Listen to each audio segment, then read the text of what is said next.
بسم اللہ الرحمن الرحیم۔ السلام علیکم ناظرین۔ ختنے کی ایجاد کب اور کس نے کی، نیز کس ہجری میں ہوئی، اور انبیاء کرام علیہ السلام نے اس پر عمل کیا یا نہیں؟ حضور اقدس کے زمانے میں ختنے کا عمل کس طرح ہوتا تھا؟ ختنہ کرنے میں اللہ تعالیٰ کی کیا حکمت ہے اور ان کے کیا طبی فوائد ہیں؟ یہی آج کی ہماری اس ویڈیو کا موضوع ہوگا۔ لیکن ویڈیو میں آگے بڑھنے سے پہلے میری آپ سے درخواست ہے کہ میرے اس یوٹیوب چینل کو لازمی سبسکرائب کر لیں تاکہ اس طرح کی مزید انفارمیٹو بالخصوص اور بالعموم اسلامک اور تاریخی ویڈیوز آپ کو ملتی رہیں۔ ختنہ کا شمار ان سنتوں میں ہوتا ہے جنہیں احادیث مبارکہ میں فطرت میں سے شمار کیا گیا ہے، اور فطرت کا ایک معنی علماء نے یہ بھی بیان کیا ہے کہ وہ انبیاء کی سنت ہیں جن کے کرنے کا ہمیں حکم دیا گیا ہے۔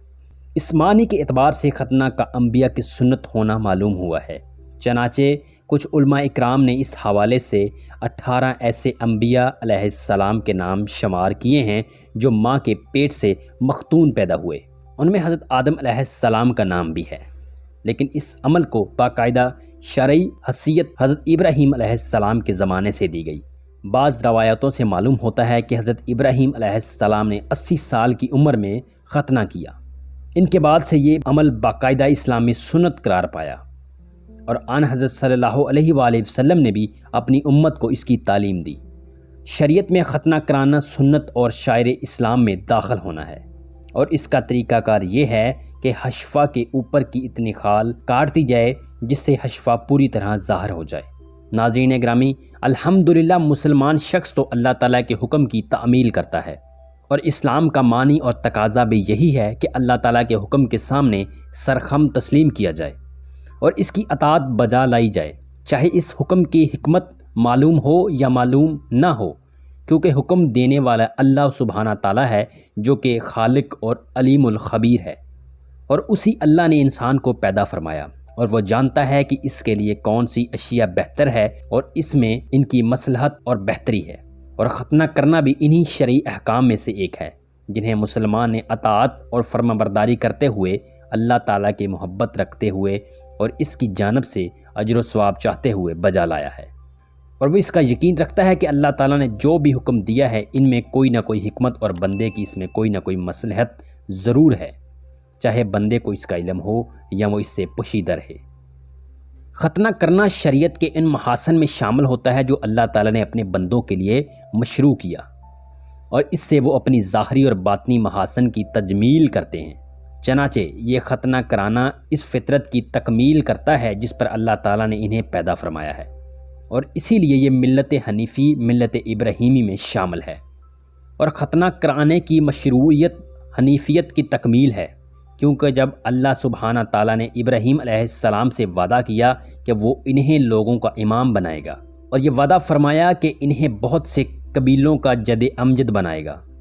اور یہ کہ اس کی پشت سے بہت سے انبیاء اور بادشاہ پیدا ہوں گے اور ان کی نسل بہت زیادہ ہوگی، اور اللہ سبحانہ تعالیٰ نے انہیں یہ خبر دی کہ وہ اس کی نسل کے مابین عہد کی علامت یہ بنائے گا کہ وہ ہر بچے کا ختنہ کریں گے، اور میرا یہ عہد ان کے جسموں میں علامت ہوگا۔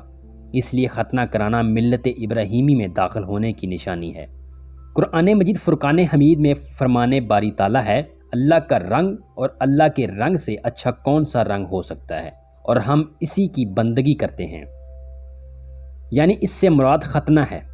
چنانچہ ختنہ کرانا ملت ابراہیمی پر چلنے والوں کے لیے نصاری اور سلیب کے پجاریوں کے رنگ میں رنگنے کے مرتبہ میں ہے۔ وہ اپنی اولاد اور بچوں کو رنگ کر کے یہ گمان کرتے ہیں کہ وہ اب نصرانی بن گیا ہے۔ چنانچہ اللہ تعالیٰ نے اپنے بندوں کے لیے حنفیت کا رنگ مشروع کیا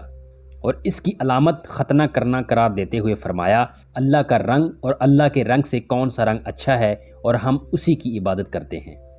چنانچہ اللہ سبحانہ و تعالیٰ نے حضرت ابراہیم علیہ السلام اور ان کی دین اور ان کی ملت کی طرف اضافت کرنے والے کا ختنہ لازمی قرار دے دیا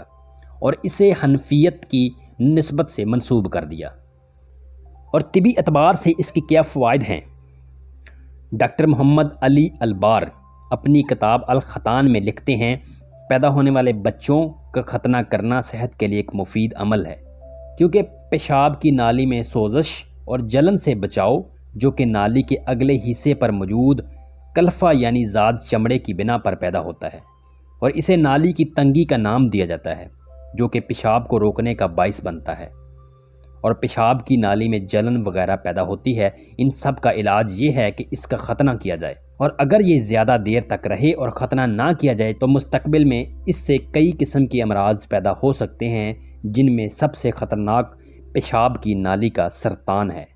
کئی ایک ریسرچ سے ثابت ہوا ہے کہ جن بچوں کا ختنہ نہیں ہوا انہیں پیشاب کی نالیوں سے جلن زیادہ ہوتی ہے، اور بعض سروے کے مطابق تو 39 سے بھی زیادہ تناسب رہا ہے، اور یہ ان بچوں میں ہے جن کا ختنہ نہیں ہوا۔ اور بعض ریسرچ میں تو یہ ثابت ہے کہ 95% بچے جن کا ختنہ نہیں ہوا انہیں پیشاب کی نالیوں میں جلن ہوتی ہے، لیکن ختنہ شدہ بچے کا تناسب صرف اور صرف 5% سے زائد نہیں۔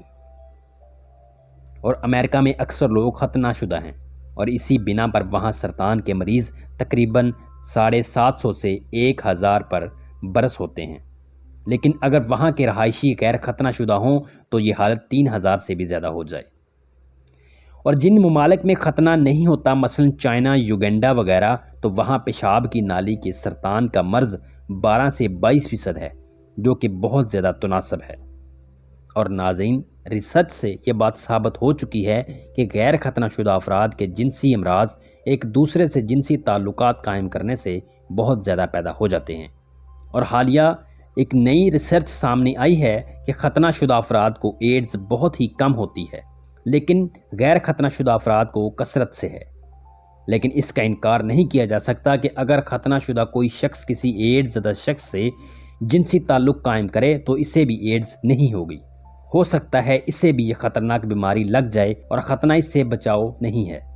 ریسرچ کرنے والوں سے یہ بات ثابت ہوئی ہے کہ ختنہ شدہ افراد کی بیویاں رحم کے سرطان میں بہت کم مبتلا ہوتی ہیں، لیکن اس کے مقابلے میں جن کا ختنہ نہیں ہوا ان کی بیویاں کثرت سے رحم کے سرطان میں مبتلا ہوتی ہیں۔